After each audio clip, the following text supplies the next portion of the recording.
From the nation's capital, Eye on Washington with Marilee Joyce. A weekly discussion about the federal issues most important to Nevada.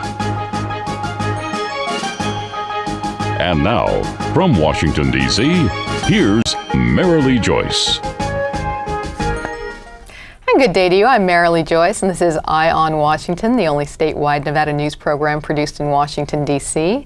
Every week, Eye on Washington takes you straight to Capitol Hill for a discussion with Nevada's delegation and other leaders about the federal matters that matter to you.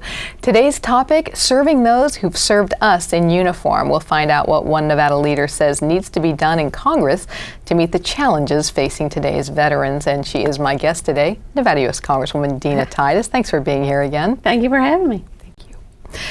Nevada has one of the fastest growing veterans communities in the country. It's a huge and growing population with many concerns that involved needed action on Capitol Hill. And today on Eye on Washington, we'll tell you about the unique challenges facing veterans of all ages. We'll tell you about my guest position on the House Veterans Committee and why that membership matters to Nevada veterans. And we'll tell you about past and present congressional efforts that are helping our veterans, as well as what needs to be done. According to the Nevada Office of Veteran Services, 1 in every 6 Nevadans is a veteran, and it remains one of the nation's fastest growing states, so officials expect its veteran population to continue growing strongly. Prior to our sitting down here, the Congresswoman told Eye on Washington that her top veterans-related priorities in this Congress include ensuring veterans returning home have access to resources needed to help them find employment, housing, and health care, expanding mental health services for our veterans, and increasing support for wounded veterans and their families. The Congresswoman says her commitment to honoring our nation's military men and women is a long track record. In the 111 she sponsored legislation including an act to improve health care for women veterans, one to ensure veterans' insurance needs are certain veterans, and even one to make sure chiropractic care is available to all our veterans. And Congresswoman, I mentioned a handful of bills you worked on that became law to show a range of things. I want to start with this today. Veterans make up 1/6 of Nevada's population. What do you see as your role here on the Hill to help them out and make sure their needs are met? Well, besides it being an honor for me to serve those who have honored all of us with their service, it's important for the district because the district in Southern Nevada has a large population of retirees, and many of those retirees are veterans. So we have veterans from all ages. In fact, there are more veterans under 65 than over, and the group, the real young veterans who are coming back, say from the Middle East, are making up an increasing percentage. You know, when you were on the Hill previously, the recession already was going strong, but Nevada has seen the least progress as far as employment nationwide, and the job hunt is particularly challenging, isn't it, to the servicemen and women that are returning home. So specifically, as concerns Nevada's veterans communities, what can Congress do to help the job outlook for this segment? Well, it breaks your heart to see somebody who has fought for their country overseas and then have to come home and fight for a job. It just shouldn't be that way. And I think there are a number of things that we can do to improve that. You know, there are veterans' preferences in certain kind of jobs or certain kind of businesses. We need to be sure that that is strong and enforced. Also, training programs so that veterans can learn the skills for the jobs of the future, whether it's in high tech or medical jobs or whatever that they might be. And also, I think an important thing is to be sure that we give credit for the kinds of skills that veterans have learned on the battlefield or in service. For example, you may be able to put together a tank, but you don't qualify to be a mechanic when you come home. You may have saved lives on the field, but you can't get any credit for that to be an EMT. We need to find some way to give comparable credit for experience. You know, it's early yet in the Congress, but again, you did mention to me some of your priorities of what you hope to accomplish for veterans in the next couple of years. I'm curious about that mental health focus. What's lacking in the federal government here as far as that? Well, when I was here before, we made a real priority to address mental health as well as physical health, because too often that gets kind of left in the shadows. But more and more we're realizing that PTSD, things like that, need to be addressed. And at the state level, too often mental health programs are cut or not funded to the extent that physical health problems are. And we know that after you come from a stressful situation like that, how can you not need some kind of counseling and help instead of just letting people leave and think they look okay, they must be okay. You know, you also said you want to see some increasing support for wounded veterans. What do you want to focus on here? Well, we want them to get the best medical care that is available, that we have the technology to make them whole again. They have made the greatest sacrifice. There's nothing that we shouldn't do to help them return to as normal a life as possible, and a life that is fulfilling and one that allows them to get a job or go to college or be with their family, whatever their choice might be. Do accessibility problems exist for our veterans? I know one of the things you said you want to help the access for jobs, housing, health, etc. Are there problems here as far as accessibility, getting the resources they need, etc.? Well, one of the main things that our office will do as constituent services is to help veterans just navigate all the paperwork for getting the benefits that they are entitled to. We have a former VA employee, a veteran herself, who is in our district office, who knows, because she's been there, to help people with that kind of bureaucratic problem, so we are sure that they get what they're entitled to. And they can find a lot of help on your site as well, under that veterans heading as well. And when we return, we're going to talk about her position on the House Veterans Affairs Committee, how that gives Nevada veterans a voice on Capitol Hill. That's just ahead. You're watching Eye on Washington with Marilee Joyce, brought to you by the National Mining Association, Caesars Entertainment, NV Energy, the LVCVA, the Las Vegas Sands Corporation, Western Lithium Corporation, the Nevada Mining Association, Station Casinos, the Regional Transportation Commission of Washoe County, and Skyline Restaurant and Casino. America's minerals have made us a nation of self-reliant dreamers, shaping our world and the endless ways we enjoy it.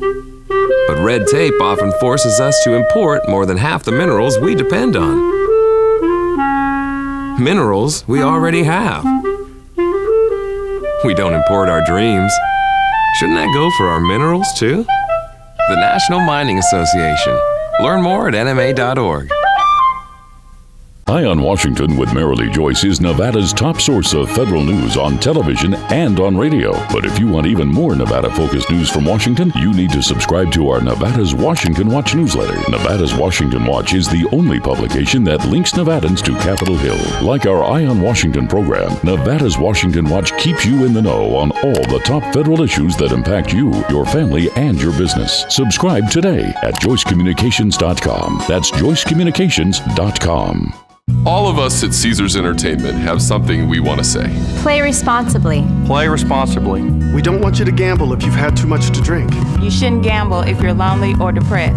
And if you're under 21, you're not allowed to play. No. No matter which of our casinos you come to, our message is always the same. Play responsibly. Play responsibly.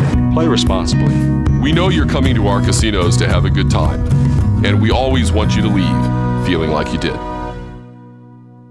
What is HOPE? It's a community's commitment to stopping violence against women and children.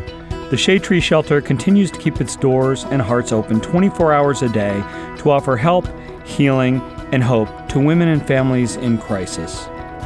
For more information, call 385-0072 or visit www.shadetree.org. Together, we can make a difference. Together, we can help save lives.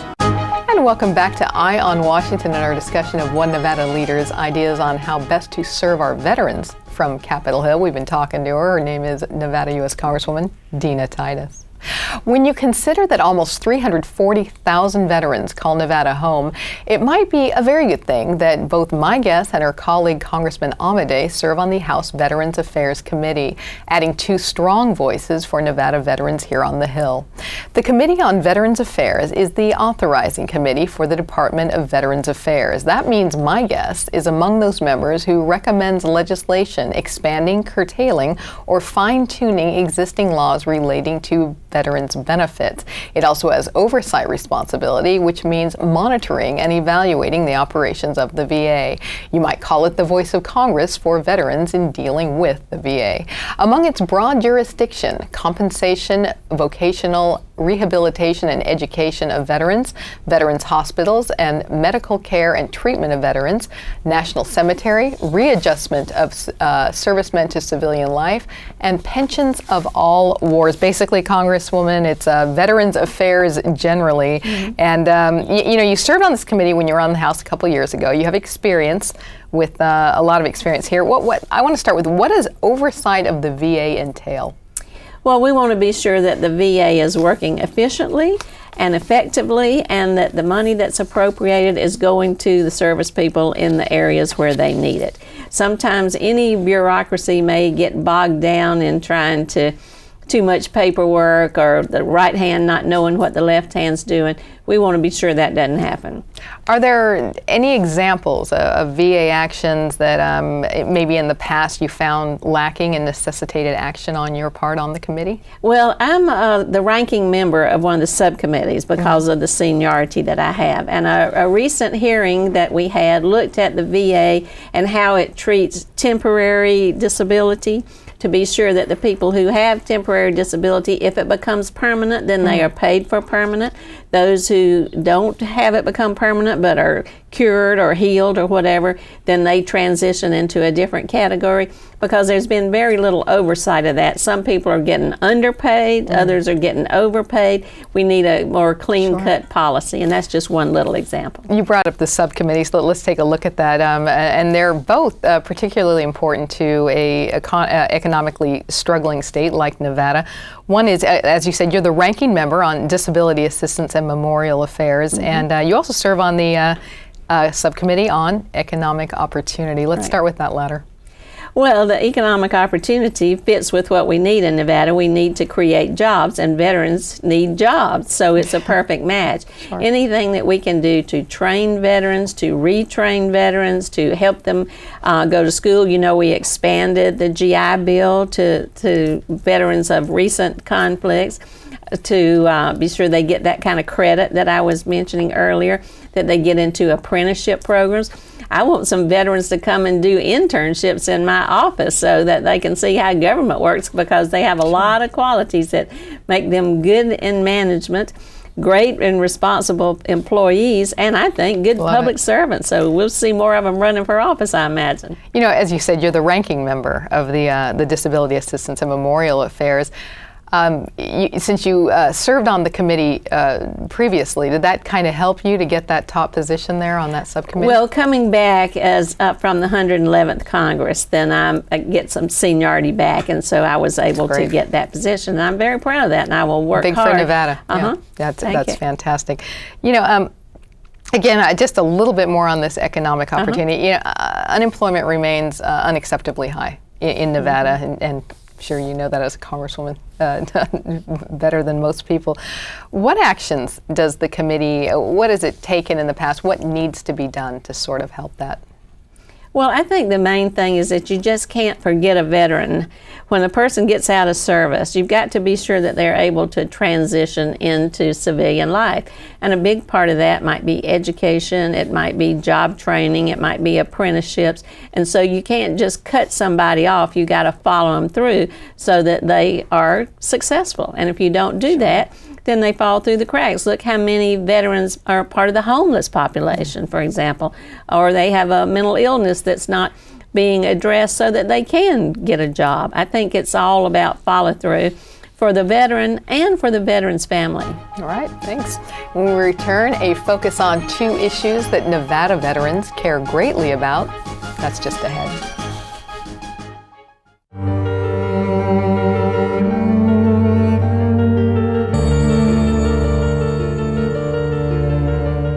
Every day, thousands of people in northern Nevada don't get enough to eat. 1 out of 5 children in northern Nevada go to bed hungry every night. But you can do something about it. Catholic Community Services of Northern Nevada has been providing help and creating hope in our community for more than 65 years. By donating food, time, or money, you can make a difference in a hungry person's life. When you make your generous donation to St. Vincent's Dining Room and St. Vincent's Food Pantry, you're helping to fight the scourge of hunger in northern Nevada. In these tough economic times, now more than ever, we need to help those less fortunate. To find out how you can donate to St. Vincent's Dining Room and St. Vincent's Food Pantry, call, click, or stop by, and together we can end hunger in northern Nevada.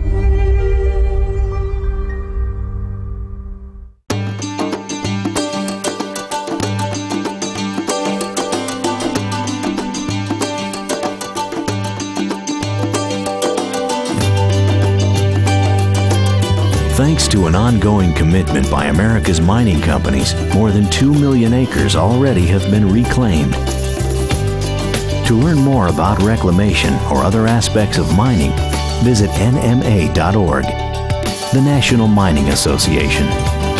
You already watch Eye on Washington with Marilee Joyce, Nevada's only statewide program produced in Washington, D.C. But for even more news from Capitol Hill that affects you, your family, and your business, you need to read Nevada's Washington Watch, our online newsletter. In-depth reporting on federal efforts that impact you. Our exclusive Inside the Beltway column, putting a microscope on Nevada's congressional delegation. Guest editorials about what Nevada needs from the Hill. Nevada's Washington Watch, your watch on Washington. Subscribe today at nevadaswashingtonwatch.com. This girl is very pretty. It's inciting feelings of jealousy in me. We should pick on her. I'm insecure about some things, so I think we should put some me stuff on here. Maybe even some lies, too. Yeah. I just want to be accepted by you both. So I'm going to send this to my friends so they think I'm cool. Kids bully for all kinds of reasons. None of them are good. Find ways to get involved at flipthescriptnow.org.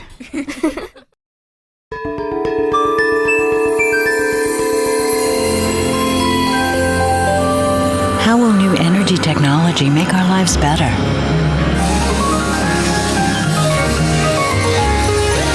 Will geothermal, wind, and solar energy be a bigger part of our future? Yes. And soon it will all be in our backyard. Learn more at nvenergy.com. Welcome back to Eye on Washington, our discussion of top concerns of Nevada veterans and how my guest intends to help meet them here. We've been visiting with Nevada U.S. Congresswoman Dina Titus.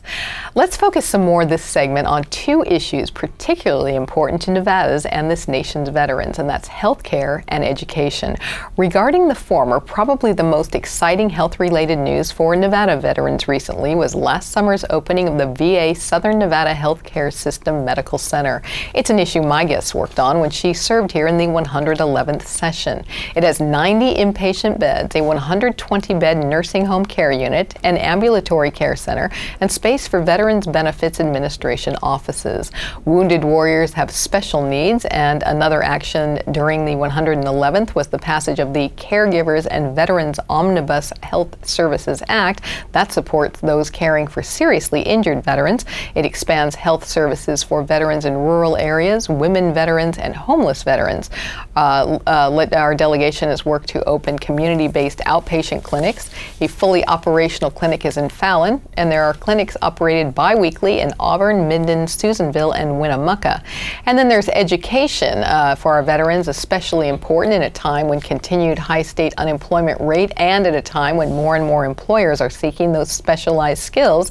Congress passed the GI Bill 2.0 in 2011. And it's good news for Nevada veterans looking to pursue higher education and strengthen jobs needed for today's jobs. The bill gives veterans the opportunity to receive in-state tuition at public institutions and up to $17,500 in tuition at private or foreign institutions of higher education. And Congresswoman, it also ensures that our National Guard soldiers and veterans are eligible to receive credit for time served, which is a very big deal. Yes, it is. Let's start off with education. Well, you know, I am an educator. I've taught for many years at the. You're right. It's a subject very dear to me at UNLV, and so all that we can do to provide education opportunities, I think, is critical. Whether it's at the community college, state college, UNLV, be sure that veterans get the training that they need. You know, finish their degrees, get advanced degrees. They bring some of the best skills possible, and we need to take advantage of it.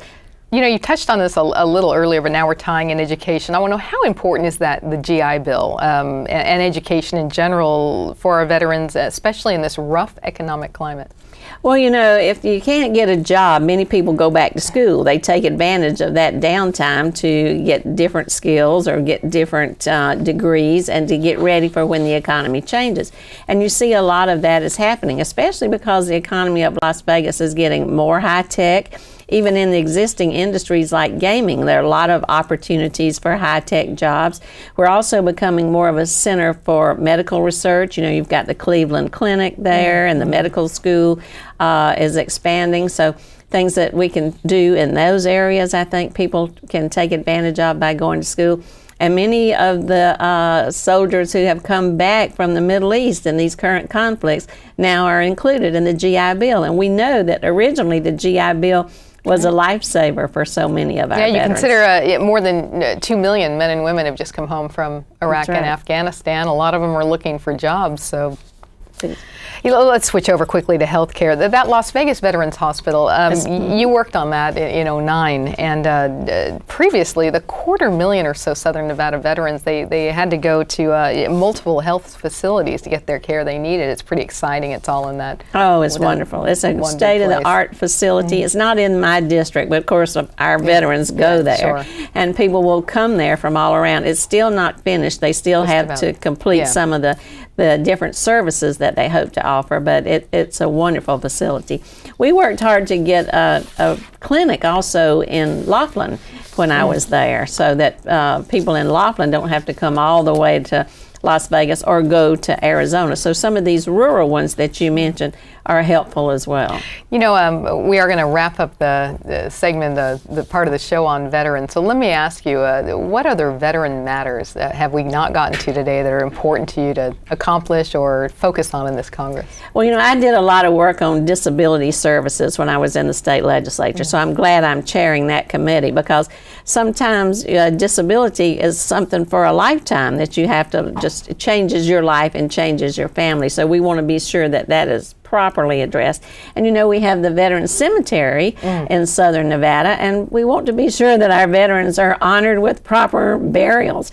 Excuse me. And that can be a very sensitive and important part of life, is passing into death, and we want that to be done properly too. Well, we're going to have you back to as the Congress moves along and find out what you've been able to accomplish on that. I hope you will. Thanks for talking about it. And just ahead, we do have our mailbag segment for you, and it's right after this. All of us at Caesars Entertainment have something we want to say. Play responsibly. Play responsibly. We don't want you to gamble if you've had too much to drink. You shouldn't gamble if you're lonely or depressed. And if you're under 21, you're not allowed to play. No, no, no. No matter which of our casinos you come to, our message is always the same. Play responsibly. Play responsibly. Play responsibly. We know you're coming to our casinos to have a good time, and we always want you to leave feeling like you did. America's minerals have made us a nation of self-reliant dreamers, shaping our world and the endless ways we enjoy it. But red tape often forces us to import more than half the minerals we depend on. Minerals we already have. We don't import our dreams. Shouldn't that go for our minerals too? The National Mining Association. Learn more at nma.org.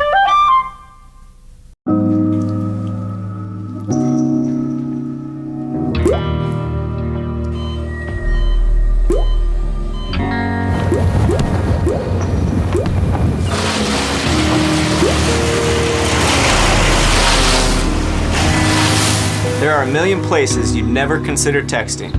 So why would you do it while driving? Leave risky driving to the professionals. Stop the texts, and together we can stop the wrecks.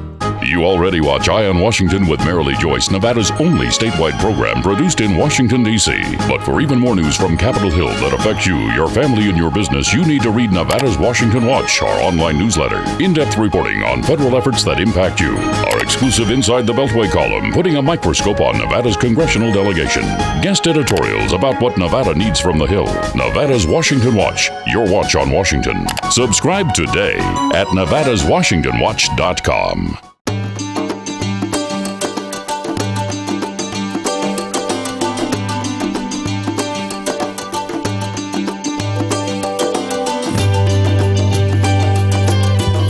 to an ongoing commitment by America's mining companies, more than 2 million acres already have been reclaimed.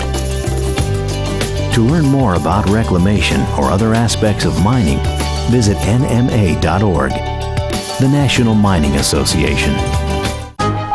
And we're back with our closing segment of Eye on Washington. It is our mailbag segment. In this segment, we tell you about an issue our guest is receiving a lot of correspondence about on the Joyce Communications website. We read one of your letters on the air and then invite our guest to respond to you right here on the show. And Congresswoman, of course, you're getting a lot of stuff on the debt. You know, it's a big issue now, and some folks are upset about it. Some folks are just curious about it. But this is one of the favorite letters we've gotten, because I've never gotten a letter from a 9-year-old. This is from 9-year-old Ariana of Las Vegas. That's our first 9-year-old writing in.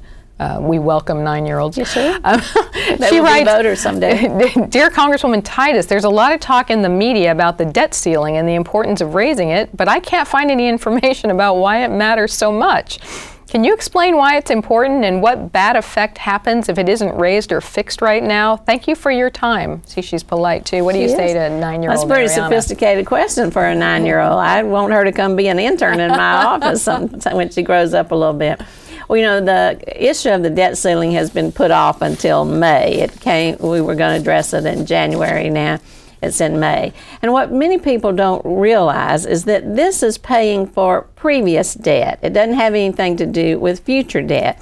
It's kind of, Ariana, it's kind of like if you took a credit card and you went shopping at Toys R Us, and then the bill came and you didn't want to pay the bill. Well, we have to pay our bills to maintain our financial stability and our credibility and our bond rating, so we have to pay our bills.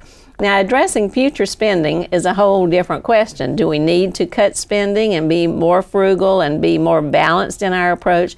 Yes, we do. But those are not the same questions. So think of them in different ways. I think you helped a 9-year-old when you put it on the Toys R Us level, but it affects all of us when you put it on the credit card level. It absolutely does. And we're going to be addressing spending cuts, being more efficient with taxpayer dollars, not raising taxes, but that's a separate question from paying the debts that have already been incurred. But Ariana has she's got your back. I hope so. Tell her to contact me again with another question. You've got hers too on this. Thanks a lot. That does it for this week's Eye on Washington. Be sure to join us next time as we discuss more important federal matters and their impact on you in Nevada. You can visit joycecommunications.com or our Facebook page to find out the very latest from the Hill that affects your life. And you can follow me on Twitter. Thanks for joining us today. I'm Marilee Joyce in Washington. Good day.